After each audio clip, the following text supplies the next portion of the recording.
bonsoir. Ce soir, je vous invite à poser vos valises, ou plutôt à les oublier. Ce soir, pas de frontières, pas de billets, pas d'horaire.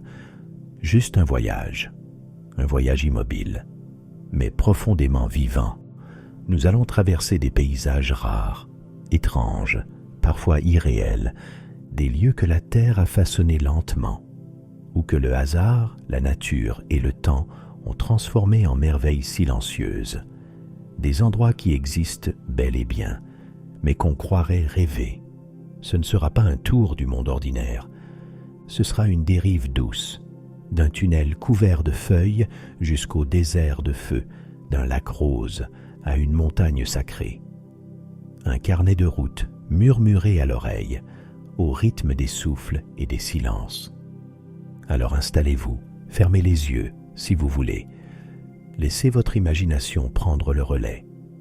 Et ensemble, partons à la découverte des plus beaux mystères que notre planète a su garder. Bonne écoute et douce nuit. Au nord-ouest de l'Ukraine, à la lisière du petit village de Klevan, un ancien chemin de fer se faufile discrètement à travers la forêt. Vu du ciel, ce n'est qu'une ligne mince, presque oubliée. Mais au sol, lorsqu'on s'y engage, on découvre l'un des lieux les plus étonnants et photogéniques de la planète, le tunnel de l'amour. Ce tunnel n'a pas été bâti pour séduire ou inspirer. Il est né par hasard, ou plutôt par nécessité. Dans les années 1960, cette voie de chemin de fer a été construite pour relier une usine de transformation de bois à la ligne principale. Mais durant la guerre froide, l'armée soviétique ordonna de camoufler la ligne ferroviaire à l'aide de plantations denses. Ce sont ces arbres, alignés à l'origine pour dissimuler le rail, qui ont peu à peu créé le tunnel, taillé au fil des décennies par les passages réguliers des wagons. Encore aujourd'hui, un train circule 2 à 3 fois par jour sur cette voie. Il transporte du bois entre Klevan et l'usine d'Orziv. Et ce sont justement ces trajets qui sculptent les feuillages. Le convoi, en passant toujours au même endroit, coupe les branches et entretient sans le vouloir cette arche parfaite. Le reste de la forêt pousse librement.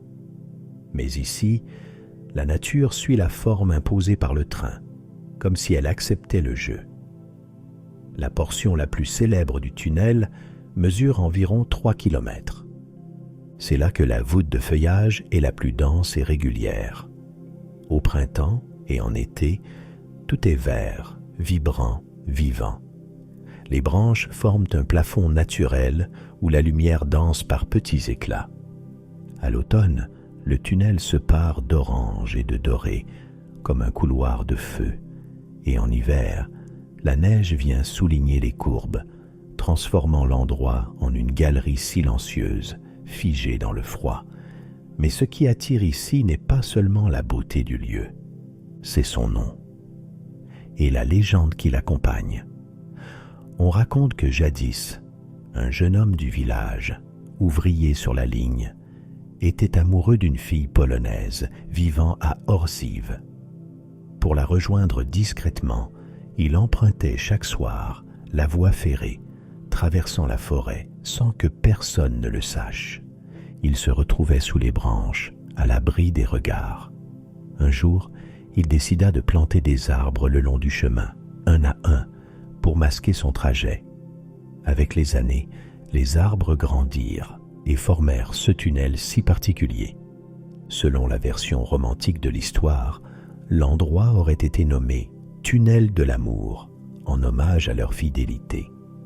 D'autres légendes, plus récentes mais tenaces, affirment que les couples qui marchent ici en se tenant la main et en formulant un vœu sincère verront leurs souhaits se réaliser. Certains viennent pour l'amour, d'autres pour la beauté du lieu, et certains simplement pour le silence. Car ici, même le vent semble parler doucement. Pour s'y rendre, on passe par la ville de Rivne, à une 20aine de kilomètres. Le village de Clevan est petit, paisible, et le tunnel est accessible à pied depuis la route. Il n'y a pas de guichet, pas de tour organisé. L'endroit n'a rien de spectaculaire au premier regard. Mais à mesure qu'on avance, la lumière change, les sons s'estompent, et on comprend pourquoi ce lieu fascine tant. Et quand on arrive au bout du tunnel, on se retourne, souvent pour le revoir une dernière fois. Puis vient le silence du voyage. Le monde reprend sa forme, se déplie ailleurs, bien plus loin, sur un autre continent. Le vert se retire et laisse place à l'éclat du blanc. Un autre décor, un autre souffle. Au cœur de l'altiplano bolivien, à plus de 3600 mètres d'altitude, s'étend une mer blanche. Plate, infinie, silencieuse. Le Salar est le plus grand désert de sel du monde. Il couvre plus de 10 000 km², soit presque la moitié de la Belgique. Il s'est formé il y a des millénaires, lorsque le lac préhistorique Minchin s'est évaporé, ne laissant derrière lui qu'une immense croûte saline. Aujourd'hui encore, on y trouve des poches d'eau souterraines et surtout une richesse minérale insoupçonnée. Le lithium. Environ 25% des réserves mondiales connues reposeraient sous cette surface blanche. Mais ce n'est pas pour ces ressources que les voyageurs viennent jusqu'ici. C'est pour cette sensation unique, celle d'être ailleurs, hors du temps, hors du monde. Pendant la saison sèche, de mai à novembre, le sol est craquelé en motifs hexagonaux parfaits. Le soleil tape dur, l'air est sec et le ciel d'un bleu cru. On roule sur le sel comme sur une autoroute immobile. Mais c'est entre décembre et mars, pendant la saison humide, que le Salar devient véritablement irréel. Une fine couche d'eau recouvre alors la croûte, transformant tout le désert en miroir géant. Le ciel se reflète à l'infini. Les nuages glissent sous vos pieds. Il n'y a plus de ligne d'horizon. On flotte. Les guides savent parfaitement où et quand s'arrêter. Ils ouvrent les portes du 4x4, vous laissent descendre. Et là, c'est le silence. Un silence total, juste vos pas qui crissent sur l'eau salée, et votre reflet parfaitement symétrique, comme si vous marchiez sur un autre vous-même. Il y a quelques îles, ici et là, vestiges du passé lacustre. L'une d'elles, l'Isla Inkawasi, surgit du sel comme un navire échoué. Elle est recouverte de cactus centenaires, certains atteignant 10 mètres de haut. Depuis son sommet, on peut voir jusqu'à la courbure de la terre. Et pourtant, malgré l'immensité, malgré la blancheur aveuglante, ce lieu n'est pas vide. Il est habité d'histoire. Certaines remontent à l'époque précolombienne, où le sel était une richesse sacrée, échangée entre communautés andines. D'autres parlent de voyageurs qui se sont perdus ici, fascinés par la beauté et trompés par la monotonie. Et puis, il y a les légendes, comme celle de Tunupa, une déesse volcan trahie et pleurant un enfant disparu. Ses larmes salées, dit-on, auraient formé le Salar. On y dort parfois, dans des hôtels faits entièrement de blocs de sel. Murs, lits, tables. Le matin, l'air est si pur qu'il semble trancher les pensées. Le soir, le ciel s'embrase, puis laisse place à un noir profond constellé d'étoiles. Loin des villes, des routes et du bruit, on y ressent cette chose rare, le vertige d'être minuscule, mais vivant. Le Salar de Uyuni n'est pas seulement un désert, c'est un espace entre deux mondes, entre la terre et le ciel, entre la matière et le rêve. Et quand on en repart, couvert de sel, les chaussures blanches et les lèvres sèches, il reste en nous comme un souvenir impossible. Un lieu si vaste et si simple qu'on y laisse un peu de soi, sans trop savoir pourquoi. Mais certains souvenirs prennent une autre teinte, une couleur improbable, presque enfantine. Direction l'Asie, le Japon, dans un décor tout aussi envoûtant mais radicalement différent, plus intime, plus vertical. Un lieu où le silence se faufile entre les tiges, où chaque pas résonne comme un souffle ancien. Là-bas, à quelques kilomètres de Kyoto, une forêt de bambous attend, dense, vivante et presque irréelle elle aussi.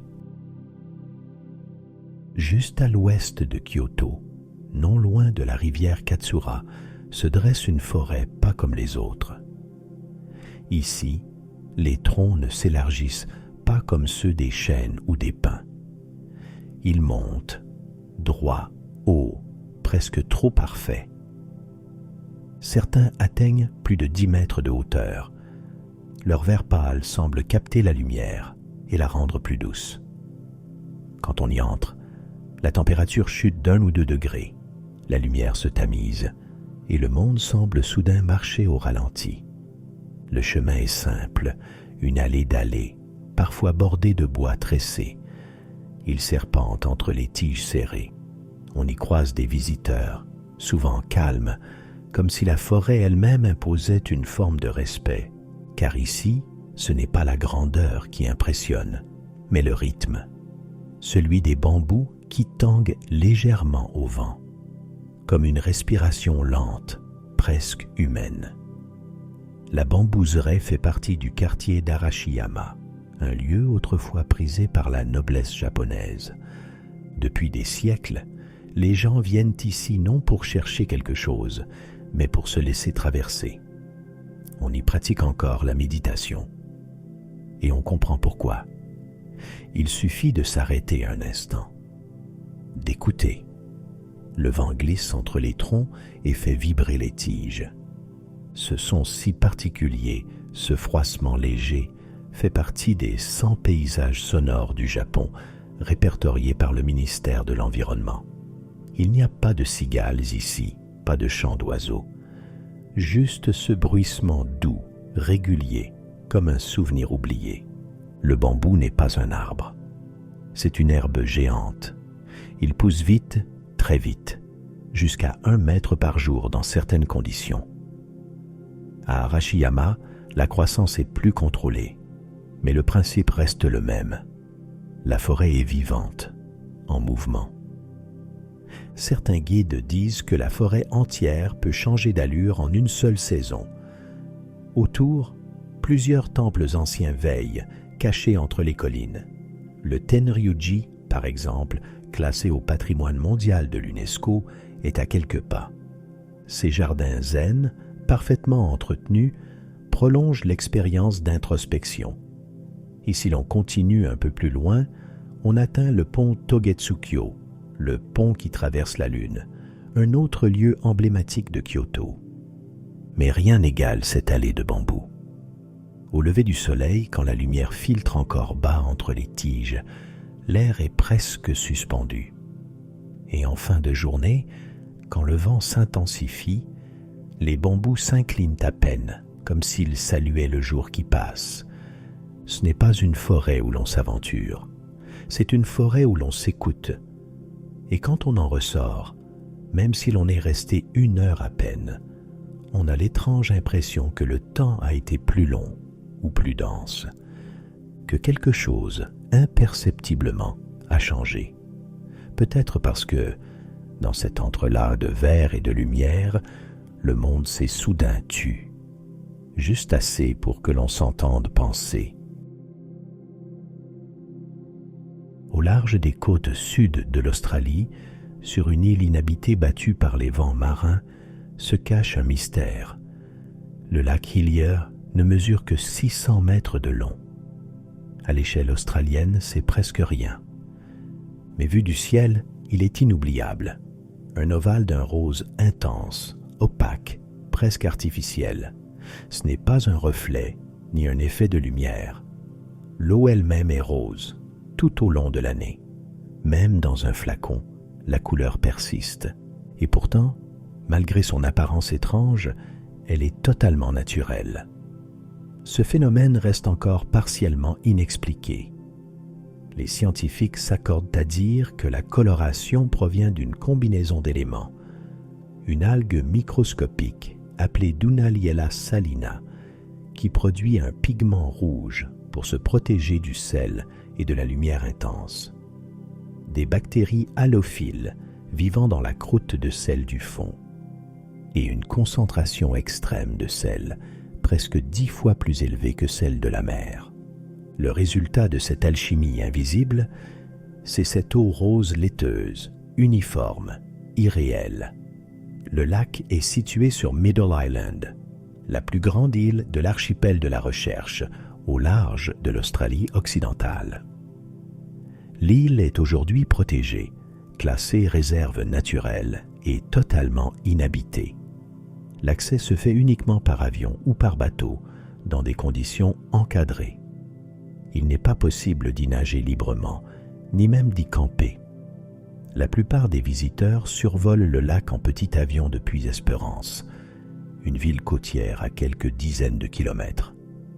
Et pourtant, malgré cette difficulté d'accès, le lac attire, parce qu'il semble faux, parce qu'il défie nos attentes, parce qu'il est l'exemple parfait de la nature qui, sans prévenir, sort du cadre.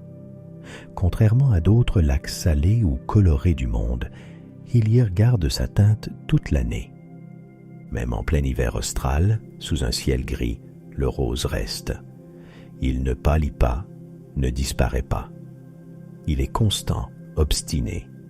On dit souvent que c'est la seule couleur qu'on reconnaît immédiatement, même sans savoir où l'on est. Une tache vive sur une carte satellite. Un rêve qu'on aurait mal effacé. Il n'y a pas de légende ancienne connue liée au lac. Les populations aborigènes n'avaient pas établi de campement permanent sur l'île, qui reste isolée et difficile d'accès.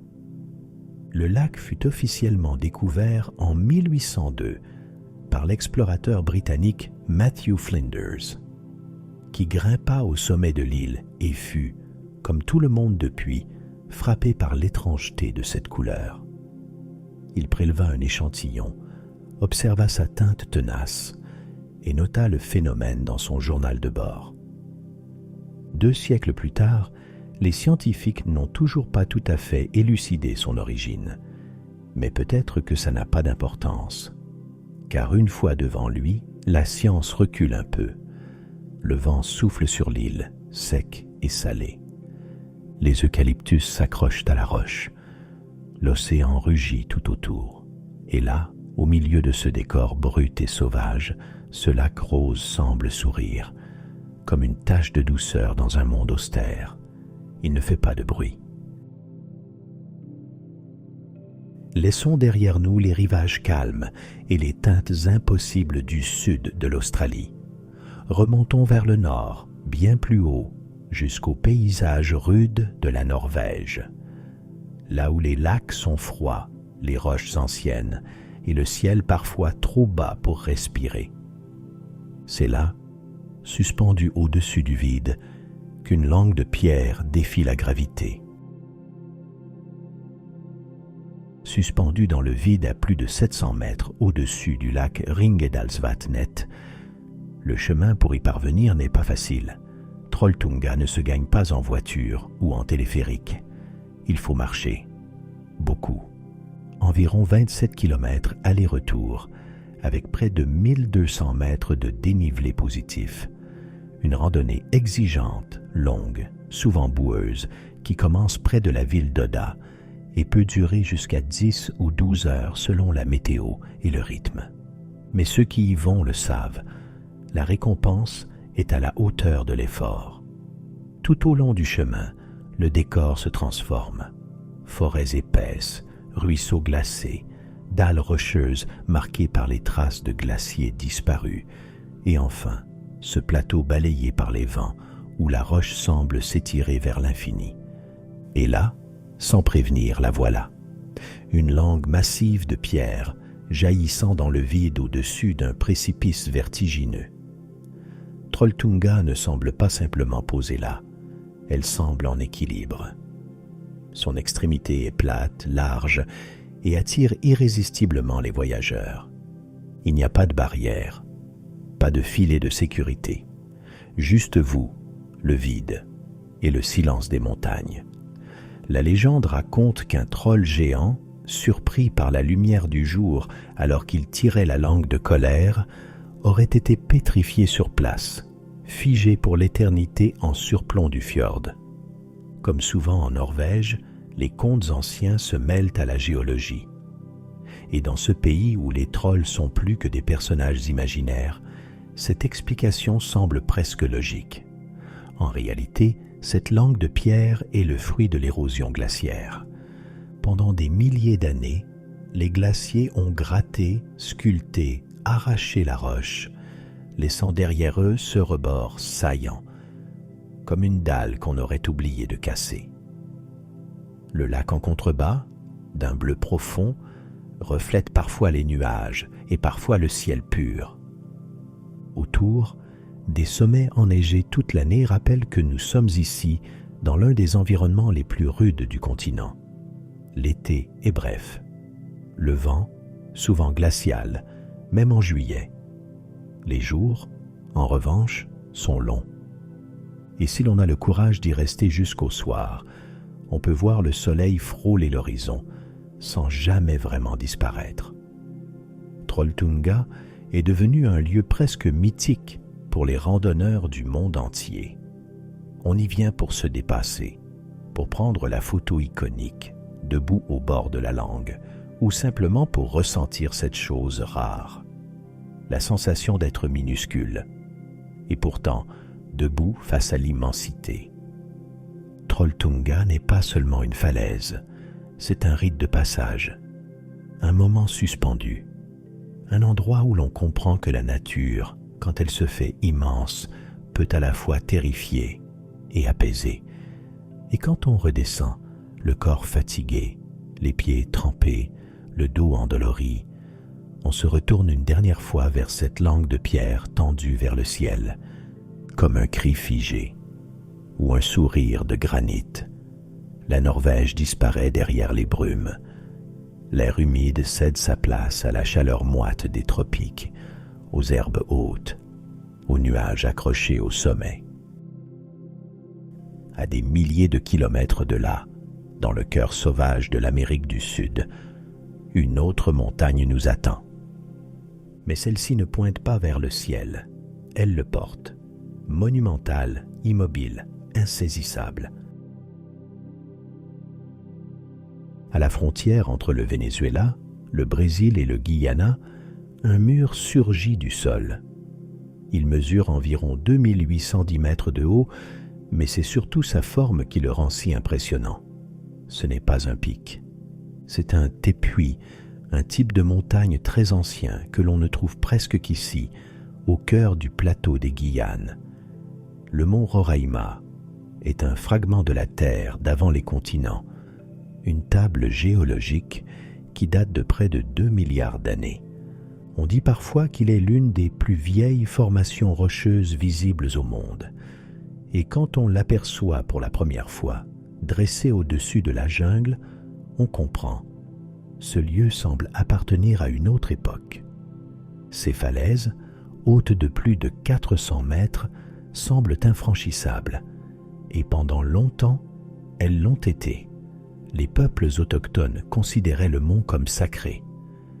Pour les Pémons, une ethnie vivant dans la région, Roraima serait le tronc d'un arbre cosmique, dont les fruits donnaient vie à toute chose. Quand cet arbre fut abattu, les dieux en firent une montagne, coupant ainsi le lien entre le ciel et la terre. C'est peut-être pour cela que Roraima semble si isolé, si étrange. Le sommet est souvent perdu dans les nuages. Une fois là-haut, tout change. Le sol est noir, parsemé de formations rocheuses aux formes bizarres, presque sculptées.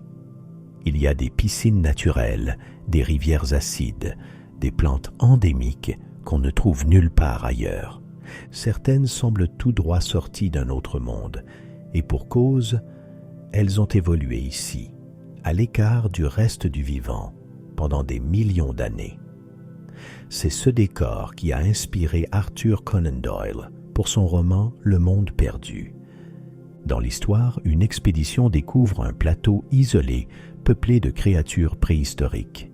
Et même si aucun dinosaure n'habite Roraima, l'ambiance qui y règne pourrait convaincre n'importe quel voyageur du contraire. Le sommet est souvent recouvert de brume. Le silence y est étrange, dense. On a l'impression de marcher sur une île flottante, détachée du reste du monde.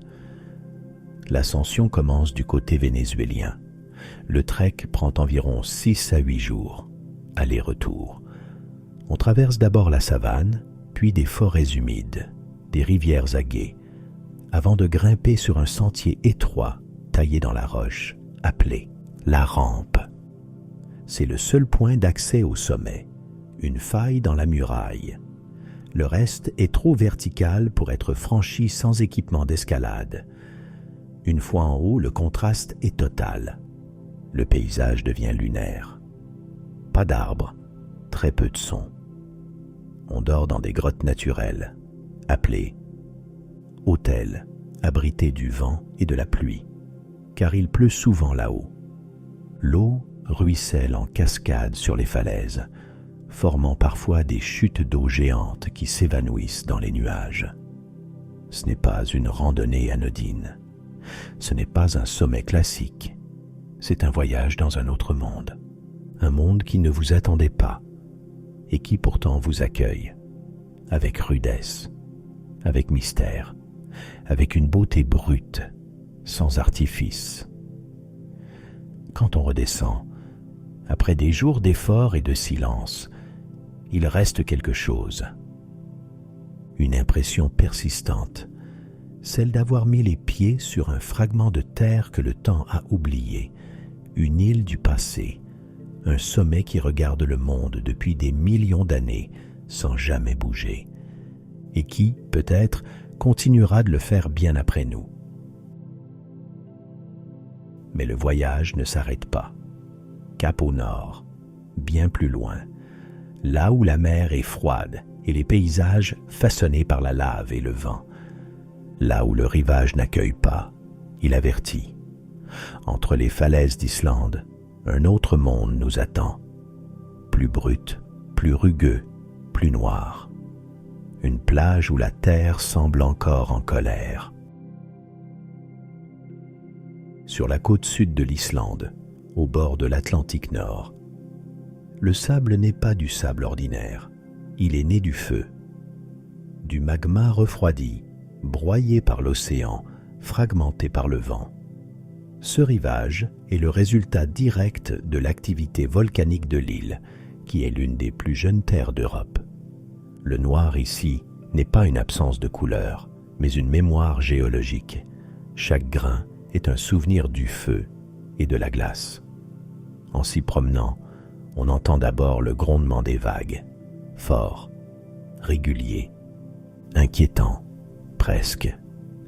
Les rouleaux viennent s'écraser sur le rivage avec une violence qu'on n'imagine pas depuis les photos. La mer ici n'est pas calme. Elle ne caresse pas le sable. Elle le frappe, elle le reprend, et elle ne pardonne pas. Mais il suffit de s'éloigner un peu du ressac pour découvrir l'autre merveille du lieu, les colonnes de basalte. Ces piliers de pierre, parfaitement hexagonaux, s'élèvent comme des orgues naturels le long de la falaise. Formés par le refroidissement lent de la lave, ils ressemblent à une architecture ancienne, presque mythologique. Certains grimpent dessus, s'assoient et laissent le vent glacer leurs pensées. Le lieu impose le silence, même aux plus bavards des visiteurs. Un peu plus loin, dans l'océan, on aperçoit les Reynisdrangar, des aiguilles de roche qui sortent de l'eau comme les doigts d'une créature endormie. Reynisfjara se visite toute l'année, mais chaque saison offre un visage différent. En été, le ciel reste clair jusque tard dans la nuit. En hiver, la plage peut être balayée par la neige, le contraste entre le sable noir et la blancheur du givre donnant à l'endroit un aspect irréel. Les macareux, ces petits oiseaux au bec coloré, nichent parfois dans les falaises, entre mai et août. Ils offrent un contrepoint léger à la rudesse du lieu. Ce n'est pas une plage où l'on vient se baigner ou bronzer, c'est une plage qu'on vient écouter, regarder, ressentir. Le vent y est presque constant, le froid souvent mordant. Mais il y a dans cette brutalité une forme de beauté pure, quelque chose d'honnête, de nu. Comme si la terre ici se montrait sans filtre. Et quand on repart, avec du sable noir collé aux semelles et du sel sur les lèvres, on sait qu'on vient de voir un rivage qui n'essaie pas de plaire. Il est ce qu'il est, sombre, sauvage et inoubliable. Puis le vent se calme, les embruns s'effacent, le froid recule, le décor change encore. Direction le sud, très loin, sur une île immense baignée de lumière ocre, là où les routes de terre croisent le silence et où des arbres vieux de plusieurs siècles montent la garde sans bouger. Le sable y est chaud, la terre rouge, et les géants ont des racines dans le ciel. À quelques kilomètres de Morondava, sur la côte ouest de Madagascar, une route de terre ocre fend la plaine. Une trentaine d'arbres majestueux, parfois vieux de plus de 800 ans, gardent ce chemin. Des baobabs grandidieri, l'espèce la plus grande et la plus iconique de l'île. Ils mesurent souvent plus de 20 mètres de haut. Certains approchent les 30, mais c'est leur forme qui fascine. Leur tronc est gonflé, presque disproportionné, comme s'il avait été sculpté pour résister au temps. Leur écorce est lisse, grise, et les branches s'élèvent en bouquet au sommet, semblables à des racines retournées vers le ciel. Ici, on dit que les baobabs ont été plantés à l'envers par les dieux, et pourtant, ce paysage n'a rien d'un jardin.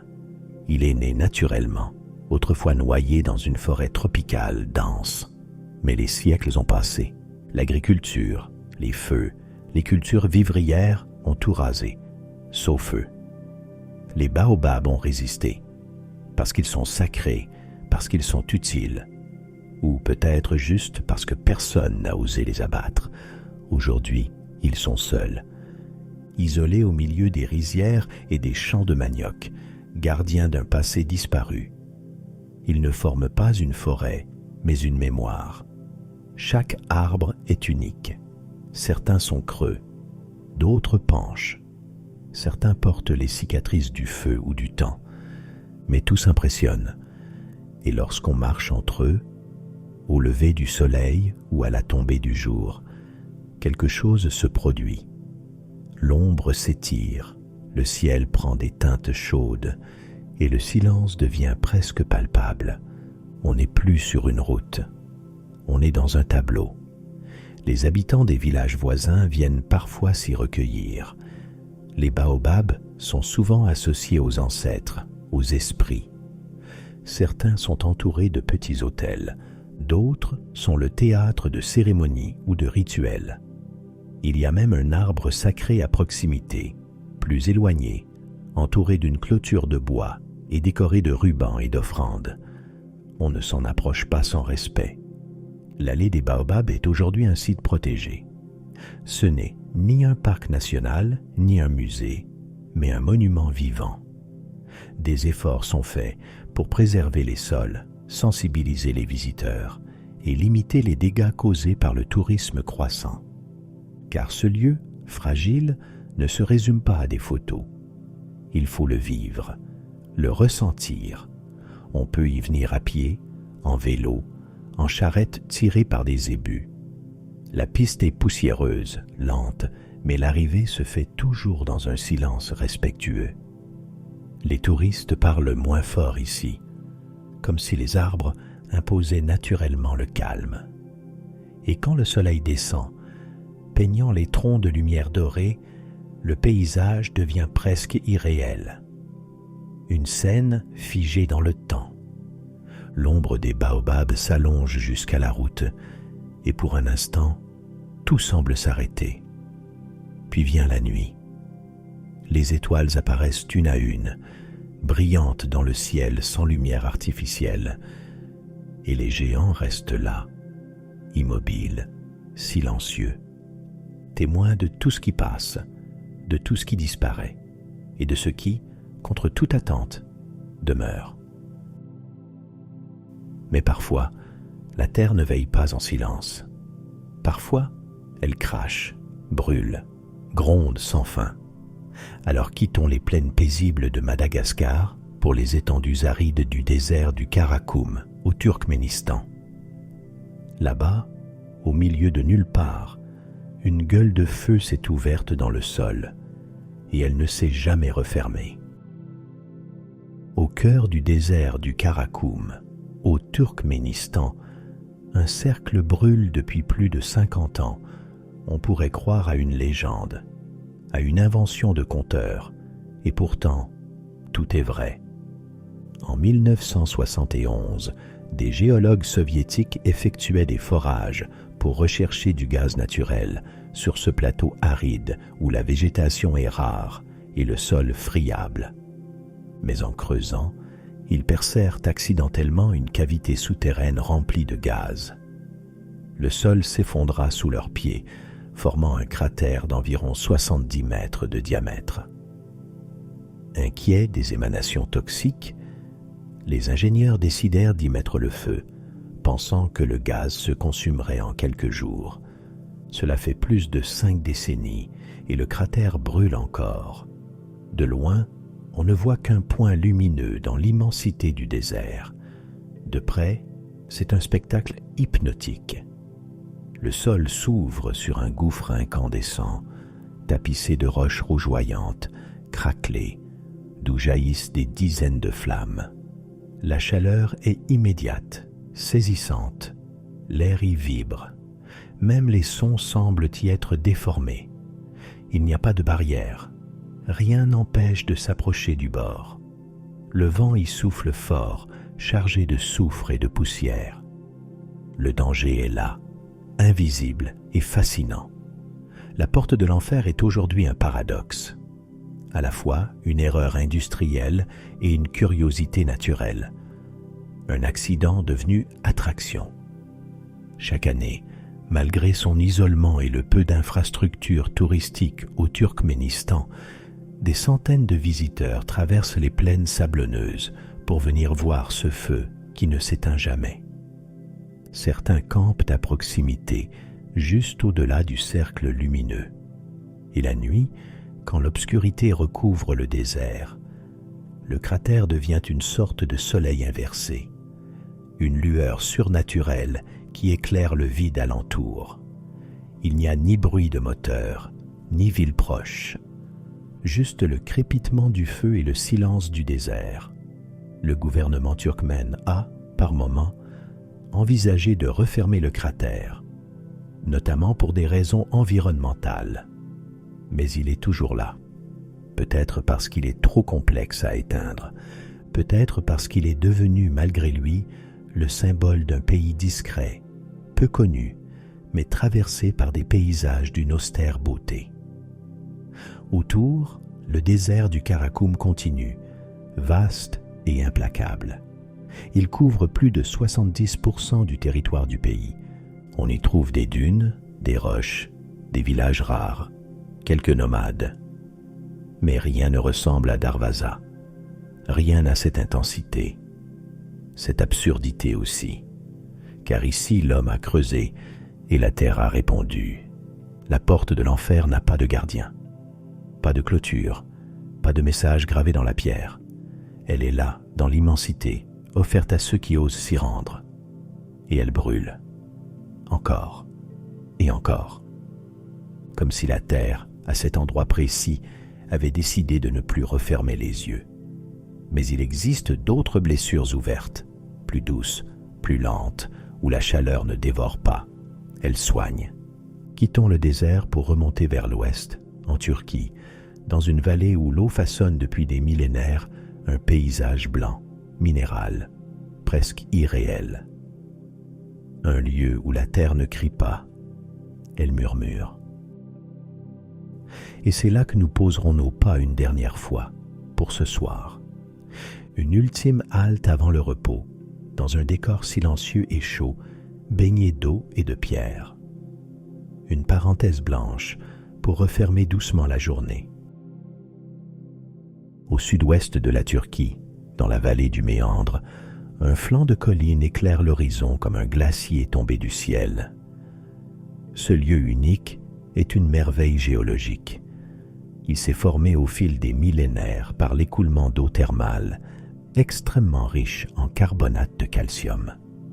Quand l'eau surgit des entrailles de la Terre, elle est chaude, entre 35 et 100 degrés selon les sources. En coulant, elle dépose lentement une matière blanche, la travertine, qui se solidifie et donne naissance à ces terrasses minérales aux formes arrondies. Le résultat est spectaculaire. Une succession de bassins étagés, d'un blanc éclatant, rempli d'eau turquoise. Pamukkale ne serait pourtant pas ce qu'il est sans Hiérapolis. Juste au sommet de la colline, les ruines de cette ancienne cité gréco-romaine veillent sur le paysage. Fondée au IIe siècle avant notre ère, Hiérapolis était déjà célèbre pour ses sources thermales. On y venait de tout l'Empire romain pour soigner les maux du corps et peut-être aussi ceux de l'âme. On y trouvait des thermes, un théâtre, une nécropole et même un portail vers l'enfer. Une grotte naturelle d'où s'échappaient des vapeurs toxiques que les prêtres utilisaient dans leurs rituels. Aujourd'hui encore, on peut marcher parmi ces ruines, longer les colonnades, s'asseoir dans les gradins du théâtre antique et juste à côté, plonger les pieds dans l'eau chaude des bassins naturels, certains encore accessibles au public. Il existe même une piscine antique, la piscine de Cléopâtre, remplie d'eau thermale, parsemée de fragments de colonnes submergées, dans laquelle on peut encore se baigner. Mais c'est surtout le paysage qui marque les esprits. Le blanc des travertins, visible à des kilomètres, semble irréel. La lumière y est différente, plus diffuse, réfléchie par la pierre.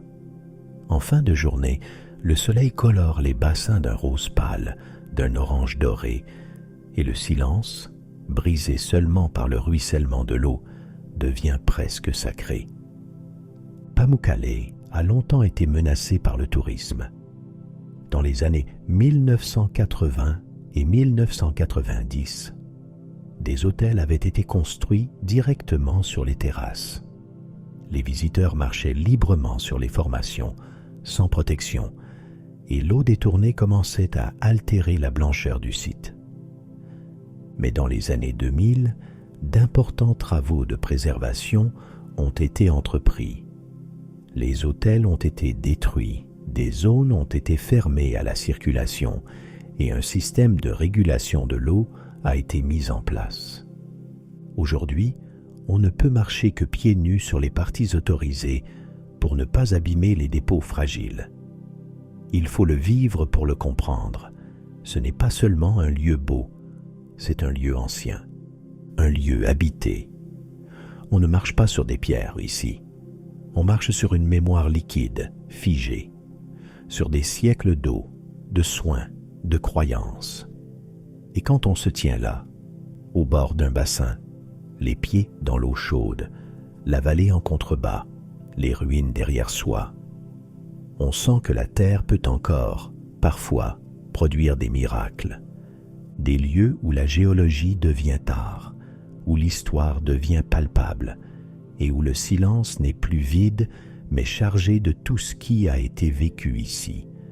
Pamukkale n'est pas un château de coton, c'est un livre ouvert, écrit lentement, goutte après goutte, et qui continue, encore aujourd'hui, à écrire. J'espère que ce voyage vous a plu. Si vous souhaitez d'autres histoires comme celle-là, faites-le moi savoir en commentaire. Quant à moi, je vous dis bonne nuit et à bientôt pour de nouvelles histoires.